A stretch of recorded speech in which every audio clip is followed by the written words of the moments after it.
नमस्कार, मैं हूं कुमार गजेंद्र। जनपद ऑन द स्पॉट में आपका स्वागत है। दिल्ली के मुख्यमंत्री अरविंद केजरीवाल के साथ आजकल कुछ ऐसा हो रहा है कि वो जो भी काम करते हैं उसका उल्टा असर जाता है। हम ऐसा इसलिए कह रहे हैं कि कुछ दिन पहले केजरीवाल के ऊपर तिहाड़ जेल लूट कांड का आरोप लगा और ये आरोप किसी और ने नहीं, ये आरोप लगाया तिहाड़ जेल में बंद महाठग सुकेश चंद्रशेखर ने। सुकेश चंद्रशेखर ने ऐसे ऐसी बातें कही अपनी चिट्ठी में। उन्होंने सीधा सीधा तत्कालीन डीजीपी संदीप गोयल को लपेटते हुए और सत्येंद्र जैन को लपेटते हुए केजरीवाल तक का नाम लिया। सुकेश चंद्रशेखर ने एक बार फिर से एक चिट्ठी लिखी है। अब सुकेश चंद्रशेखर मंडोली जेल में पूर्वी दिल्ली में बंद है। वहां से उन्होंने एक बार फिर से एक लेटर लिखा है जिसमें सीधे सीधे कहा है कि केजरीवाल तिहाड़ जेल लूट कांड का सरगना था। केजरीवाल ने के पास बहुत सारा पैसा इससे संबंधित गया था। उसने खुद भी अरविंद केजरीवाल को पैसे दिए और महंगे महंगे गिफ्ट भी दिए। ये गिफ्ट इस कदर थे कि 3.5 करोड़ रुपए की एक घड़ी जो दुबई से मंगाई गई थी, जो ग्रह नक्षत्रों को साधने के लिए, जो 9 ग्रह साधने के लिए जो घड़ी थी वो दी गई थी और दुबई से इसे बाकायदा मंगाया। कॉस्टोमेनिया नाम की ये वॉच जो है 9 ग्रह को साधती है और उनको किसी बाबा जी ने केजरीवाल को ये कहा था कि अगर आप ये घड़ी पहन लें तो आपके सारे ग्रह बहुत अच्छे चलेंगे। इसके बाद ये घड़ी दुबई से सुकेश चंद्रशेखर ने मंगाई थी केजरीवाल के लिए। इसमें एक स्टेप लग गया ब्लैक कलर का। उन्होंने कहा, बाबा ने बोला कि नहीं है, इसमें तो ब्लू कलर का स्टेप लगाना चाहिए। तो उन्होंने फिर चार्टर प्लेन से दुबई से स्टेप मंगाया गाड़ी का ब्लू कलर का। तो समझिए कि कितना मोटा पैसा, कितना मोटा घोटाला ये लोग यानी कि अरविंद केजरीवाल, सत्येंद्र जैन और संदीप गोयल जो तत्कालीन डीजीपी थे, डीजी थे तिहाड़ जेल के, और जो दिल्ली पुलिस के जो आईपीएस होते हैं उनमें बहुत ही भ्रष्ट अफसर माने जाते थे। इतने भ्रष्ट के वो जिस पद पर भी, जहां पर भी रहे, उन्होंने भ्रष्टाचार की पराकाष्ठा की और अपने संपर्कों के चलते वो एक बार फिर से डीजी तिहाड़ लगे। डीजी तिहाड़ वो तब लगे थे जिस वक्त दिल्ली पुलिस में करप्शन बहुत हद तक खत्म हो चुका था।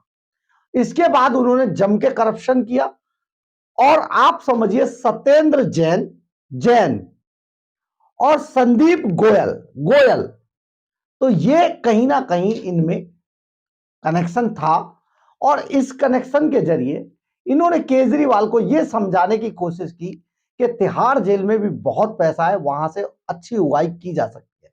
तो इन्होंने प्रोटेक्शन मनी के रूप में तिहाड़ जेल से बहुत सारा रुपया कमाया और उसी रुपये में, उसी प्रोटेक्शन मनी के कारण ये सुकेश चंद्रशेखर के संपर्क में आए और सुकेश चंद्रशेखर ने बाकायदा इनको बहुत सारी चीजें दी, जिनमें के बहुत सारे कई गिफ्ट शामिल हैं, जैसे कि घड़ी, फर्नीचर, टी सेट और ना जाने क्या क्या। और बल्कि सुकेश चंद्र तो अपनी चिट्ठी में यह भी आरोप लगा रहे हैं कि शीश महल के अंदर भी उनका पैसा लगा हुआ है। ये सारी चीजें ऐसे ही नहीं कह रहे हैं वो बाकायदा सुकेश चंद्रशेखर यहां तक कह रहे हैं कि मेरा बेशक नार्को टेस्ट करा लिया जाए। नार्को टेस्ट वही आदमी इतना बड़ा दावा कर सकता है जिसके दावों में कुछ सच्चाई हो। इसके अलावा अब आप समझिए, जब तिहाड़ जेल प्रोटेक्शन मनी कांड जब सीधे सीधे केजरीवाल की तरफ आया और इसकी जांच एलजी ने सीबीआई को भी लेटर लिख दिया, सारी चीजें हो गई, तो केजरीवाल ने उसके अगले ही दिन एक नया बम फोड़ा, चीफ सेक्रेटरी घोटाला कांड। कितने, मतलब आप ये कहिए कि अरविंद केजरीवाल एक ऐसी शख्सियत हैं जिन्होंने ना जाने किस किस पर क्या क्या आरोप लगाए। आप 9 साल पहले के केजरीवाल को देखिए, जब वो अन्ना हजारे के आंदोलन से निकले थे तो उन्होंने देश के अंदर एक ऐसा माहौल पैदा कर दिया था कि जैसे कि पूरी राजनीति के हर नेता भ्रष्ट है, पूरी हिंदुस्तान की राजनीति को बदनाम किया इस आदमी ने और उन सबको भ्रष्ट बता दिया। सबके बारे में कहा कि बड़ी बड़ी मोटी मोटी फाइलें लेके चला करते थे, मनीष सिसोदिया इनके पिछलग्गू थे और ये सब ऐसा दिखाते थे जैसे कि देश के अंदर सिर्फ और सिर्फ घोटाले होते। देश की छवि खराब हुई जब निर्भया कांड को इन लोगों ने उछाला। देश का अरुण जेटली को याद कीजिए कि उन्होंने कहा कि देश में बहुत रेवेन्यू का गिर गया है क्योंकि लोगों ने जो विदेशों से इंडिया घूमने आते थे उन्होंने आना कम कर दिया, टूरिस्ट का कम हो गया था। इसके बाद कई लोगों पर जिन पर उन्होंने आरोप लगाए, जिनमें अरुण जेटली भी शामिल थे, नितिन गडकरी शामिल थे, बाद में इनसे माफी मांगी। शीला दीक्षित रही नहीं क्योंकि कांग्रेस एक ऐसी पार्टी रही जो अपने ही लोगों को कत्ल करती रही। तो कुल मिला के जैसे ही इन पर यह तिहाड़ जेल का प्रोटेक्शन मनी कांड सामने आया और इन्हें पता था इस पे बहुत हल्ला मचने वाला है, इन्होंने अगले ही दिन चीफ सेक्रेटरी भ्रष्टाचार कांड खोल दिया। दरअसल हुआ क्या, हमने आपको पिछले वीडियो में बताया होगा कि चीफ सेक्रेटरी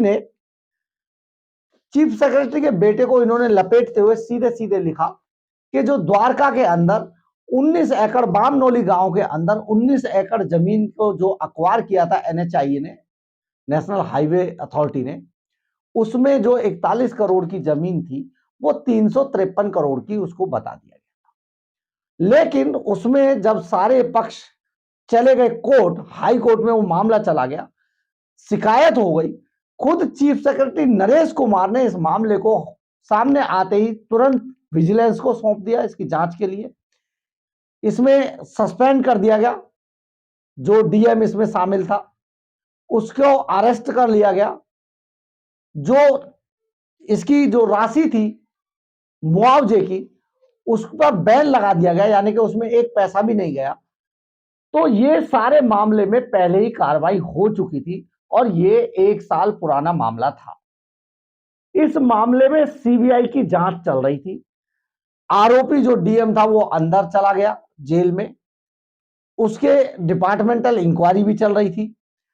इसके बावजूद ऐसी क्या जल्दी थी कि अरविंद केजरीवाल ने तुरंत इस मामले को बिना सोचे समझे आतिशी मार्लिनो को जांच करने के लिए कहा, जो सतर्कता विभाग की मंत्री हैं, और उन्होंने मात्र 4 दिन में, समझिए कितनी बड़ी जांच एजेंसी है आतिशी मार्लिनो, कि उन्होंने मात्र 4 दिन के अंदर 32 पेज 697 एनेक्सर, यानी कि 670 पेज की पूरी एक विस्तृत रिपोर्ट बनाकर चीफ सेक्रेटरी को जेल भेजने के लिए, चीफ सेक्रेटरी की सीबीआई जांच कराने के लिए, चीफ सेक्रेटरी को हटाने के लिए सारी चीजें कर दी कि किसी भी तरीके से सामदंड भेद अपनाते हुए चीफ सेक्रेटरी नरेश कुमार को किसी भी तरीके से हटा दिया जाए और उनके खिलाफ जांच शुरू कर दी जाए।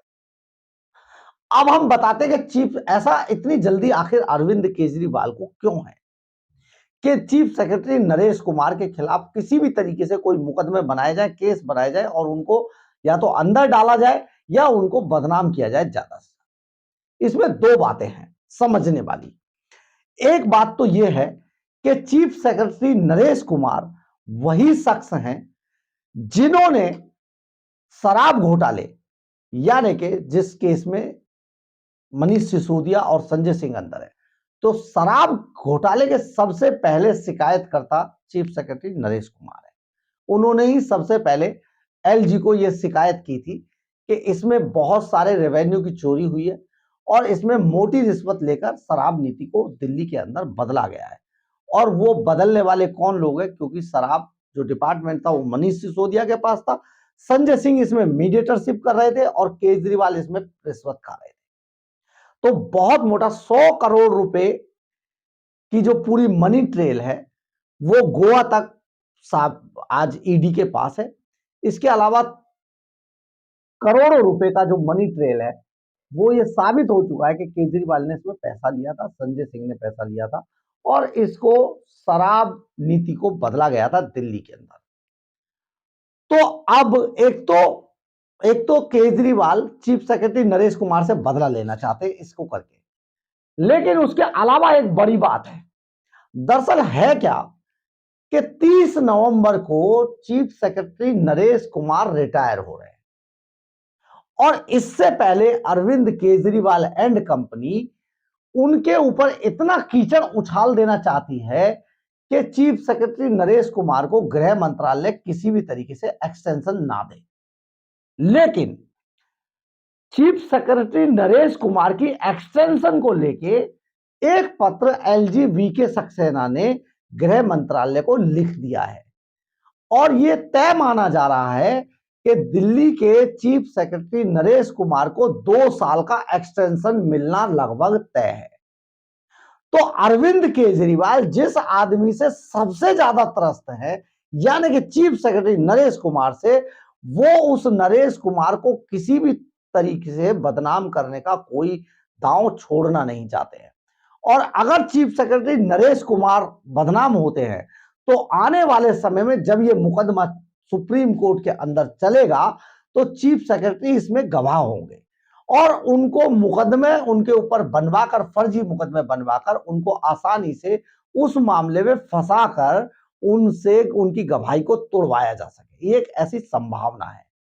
तो ये सारी चीजें, यानी कि एक तो उनको एक्सटेंशन ना मिले, उससे पहले बदनाम कर दो कि एक्सटेंशन 2 साल का ना मिले। अगर 2 साल का उन्हें एक्सटेंशन मिलता है तो आम आदमी पार्टी का सबसे बड़ा दुश्मन है वो चीफ सेक्रेटरी है, क्योंकि उसके खिलाफ वो इनके खिलाफ, चोरों के खिलाफ एक्शन लेता है। और अगर उसे एक्सटेंशन मिले, नहीं मिला, तो उसके बाद उस पर इतने केस बनवा लिए जाए कि वो दबाव में आकर बाद में अपनी गवाही से मुकर जाए। तो ये सारा गेम जो केजरीवाल रच रहे हैं ये बहुत ही भयानक है। आप समझिए कि आपने, दिल्ली की जनता ने कितने शातिर आदमी को वो वोट दिया और दिल्ली के मुख्यमंत्री की सीट तक, कुर्सी तक पहुंचाया। ये बहुत ज्यादा है। लेकिन आज दिल्ली की जनता सीधे सीधे कह रही है, माफ करो केजरीवाल, तुमसे ना हो पाएगा। क्योंकि केजरीवाल सिर्फ और सिर्फ अधिकारियों से लड़ाई के अलावा दिल्ली के अंदर उन्होंने कुछ नहीं दिया। जिस तरीके से आज पॉल्यूशन का हाल है, इससे पहले बाढ़ का हाल था, सड़कें कोई बनाई नहीं गई, फ्लाईओवर कोई बना नहीं, जो थे वो एक्सटेंशन जो शीला दीक्षित के समय से चले आ रहे थे वही प्रोजेक्ट पूरे हो रहे हैं, इसके अलावा कोई नई चीज नहीं हुई है। लेकिन हर बार ऐसे दिखाने की कोशिश की जाती है कि जिससे कि मतलब ये लगे कि दिल्ली के अंदर राम राज्य है और जो कुछ नहीं कर पा रहे वो मोदी सरकार के कारण नहीं कर पा रहे। इसके अलावा 25,000 वॉलेंटियर्स की नौकरी चली गई है, जो सिविल डिफेंस के वॉलेंटियर्स थे। नर्सों को तनख्वाहें नहीं मिल रही हैं, अस्पतालों का बुरा हाल हो चुका है, डॉक्टर्स को तनख्वाहें नहीं मिल रही हैं और दिल्ली यूनिवर्सिटी के जो कॉलेज हैं उनमें सैलरियां नहीं। तो ये जो सारी चीजें हैं, ये जो रोज रोज नए ड्रामे आ रहे हैं, ये से अब दिल्ली की जनता त्रस्त हो चुकी है अरविंद केजरीवाल से। और अब लोग उन्हें ये कह रहे हैं, क्योंकि अब अरविंद केजरीवाल जल्दी ही सीट से, कुर्सी से हटने वाले हैं और वो रायशुमारी की बात कर रहे हैं। तो दिल्ली की जनता बदले में कह रही है, माफ करो केजरीवाल, तुमसे ना हो पाएगा। अगर आपको मेरी खबर अच्छी लगी हो तो आप इसे लाइक, सब्सक्राइब और शेयर जरूर कीजिएगा। कमेंट्स बॉक्स में अपनी राय जरूर लिखिएगा, इससे हमें ऊर्जा मिलती है। जय हिंद, जय भारत।